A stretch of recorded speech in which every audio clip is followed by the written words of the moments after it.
My dear friends, sin does many things to us.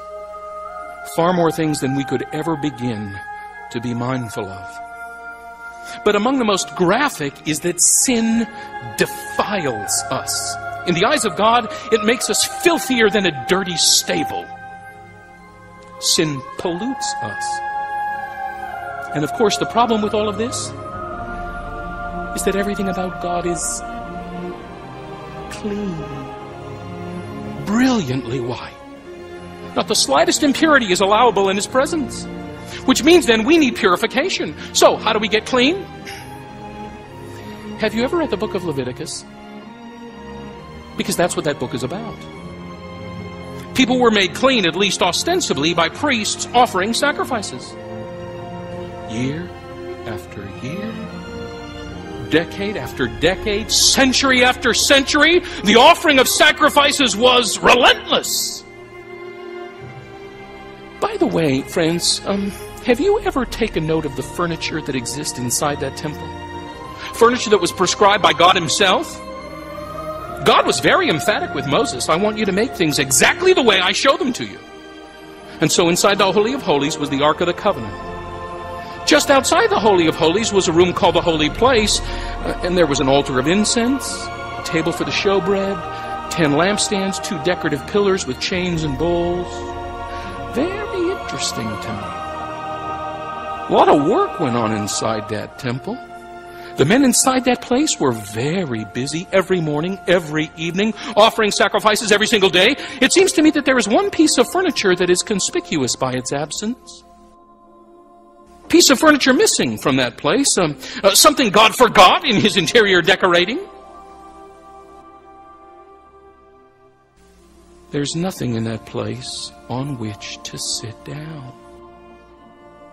Well, you see, the message came across loudly and clearly. It was never appropriate for a priest to sit. Why? Because his work of making purification was never done. All of his offerings and all of his efforts couldn't cleanse one person of even one single sin. So why do it? Why engage in that relentless drama? Because of what all of those sacrifices pointed to.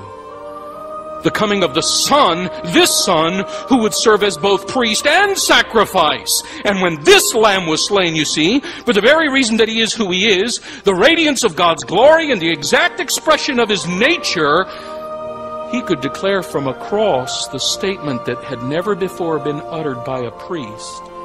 It is finished. And then what happened? He was buried in a tomb.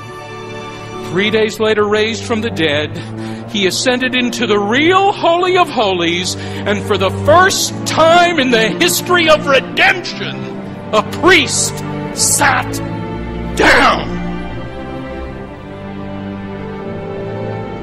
Cleansing had once for all time been accomplished, a sufficient sacrifice for the vilest of your sins and mine.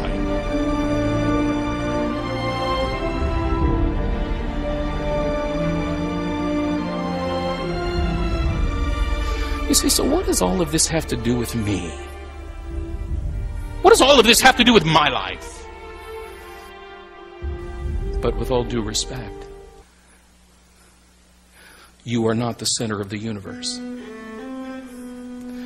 And I am not the center of the universe.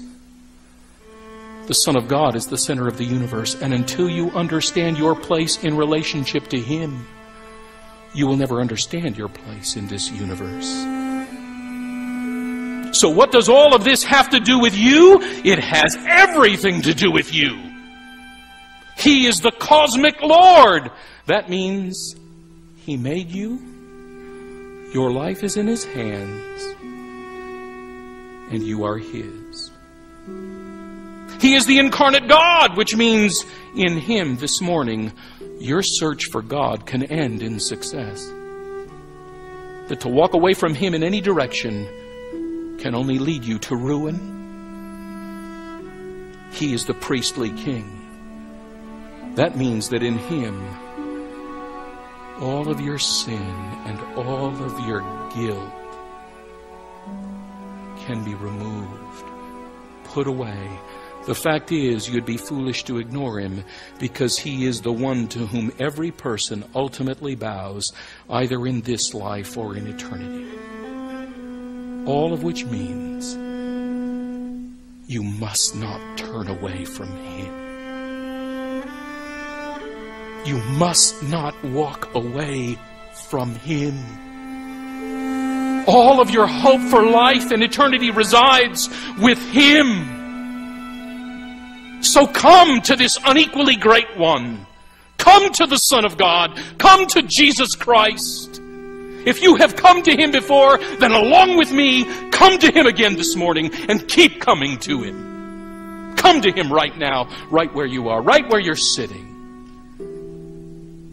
And if you have never come to him, then by God's very authority, I say to you this morning, come to him right now. He's never turned away any who has come to him. Turn your back on all of the lesser gods that have held you in their grip and entrust your eternity into the hands of the Son of God. Jesus Christ will receive you. Because you see, this one who is the cosmic Lord, the incarnate God, and the priestly King is also the friend of sinners. That includes me, and it includes you. You come to him, and he will receive you.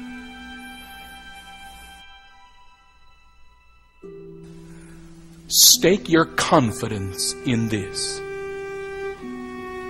God has spoken. He is not silent. And his word to us is Jesus Christ, the one who is unequally great. Don't turn away from him. Turn to him.